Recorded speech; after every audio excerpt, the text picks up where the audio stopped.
हमने आदरणीय chairman madam से गुजारिश करी कि हमें यहाँ पे टाइम दिया जाए। हमें सम्मन रिसीव नहीं हुए थे, फिर भी हम अपनी इच्छा जाहिर करते हुए कि जो भी गलती हमसे हुई है, हरियाणा का बेटा समझ के या हरियाणा का जो मैं प्रचार करता आया हूँ, मेरे गाने के थ्रू मैं प्रचार करता आया हूँ। मेरा एक गाना था ग्रैंडफादर, वो भी बहुत फेमस हुआ।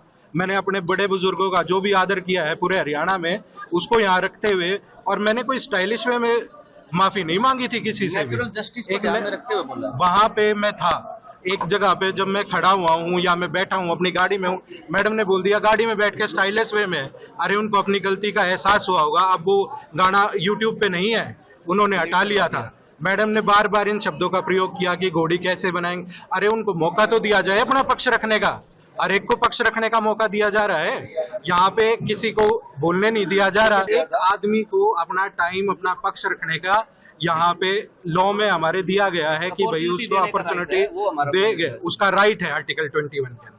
और अगर वो नहीं दी जा रही है तो मैडम बायस्ड हो रही हैं। और ये एक मैं ये कहना चाहूंगा, इस चीज को ना दूसरे तरीके से लिया जा रहा है, ना कि गाने के उसमें राजनीति की जा रही है। जब एफआईआर अगर कह रहे हैं दर्ज हो चुकी है, तो बार बार एक मुद्दे पे अलग अलग एफआईआर की जाएंगी?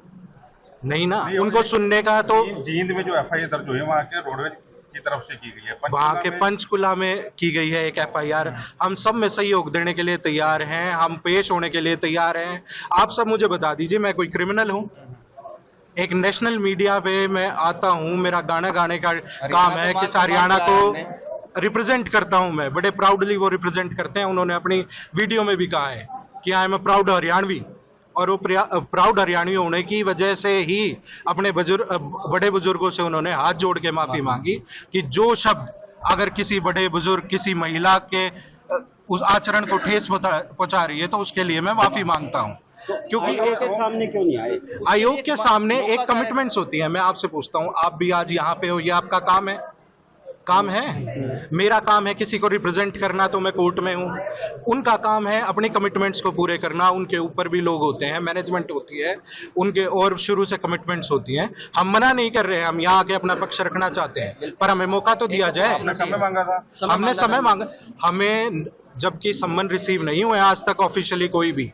हमने आप लोगों के जो आपका मीडिया भाईचारा है उसी के माध्यम से जो पता चला, हम फिर भी अगर हमें बचना होता तो हम यहाँ पेश नहीं होते आज। अब अगला कदम क्या रहेगा आपका? अगला कदम हम भी अब भी हाथ जोड़ के यही कहेंगे, मैडम से भी यही कहा है कि हमें पेश होने का, अपना पक्ष रखने का टाइम दिया जाए। हम उस पे जो भी, हम कोई सफाई नहीं दे रहे हैं। अगर देश की जनता और अपने हरियाणा के बड़े बुजुर्गों को ये लग रहा है कि हमने गलत किया है, उसके लिए हम हाथ जोड़ के माफी मांगने के लिए तैयार है। बादशाह जी, उन्होंने कोई गुनाह नहीं किया। इस देश में, मैडम ने कहा, इस देश में कितने, पानीपत शहर में कितने रेप के केसेस होंगे? सारे अंदर हैं। इन्होंने, अरे मेंटल हरासमेंट या जिस भी तरीके की बात मैं कहना चाहता हूँ, ये नहीं होती है। एक अपॉर्चुनिटी देनी चाहिए उन्हें। और मैं ये आज जो रिप्रेजेंट करने का हमारा राइट है, उन्होंने ये भी बोल दिया वकील को एंटरटेन, हमें क्यों नहीं संवैधानिक अधिकार है सभी व्यक्तियों को कर सकते हैं। गिरफ्तारी के ऊपर जारी कर, गिरफ्तारी के इस चीज में क्या गिरफ्तारी नहीं, हम जो भी करना चाहेंगे वो हम एज पर लॉ अपना एक्शन ले लेंगे।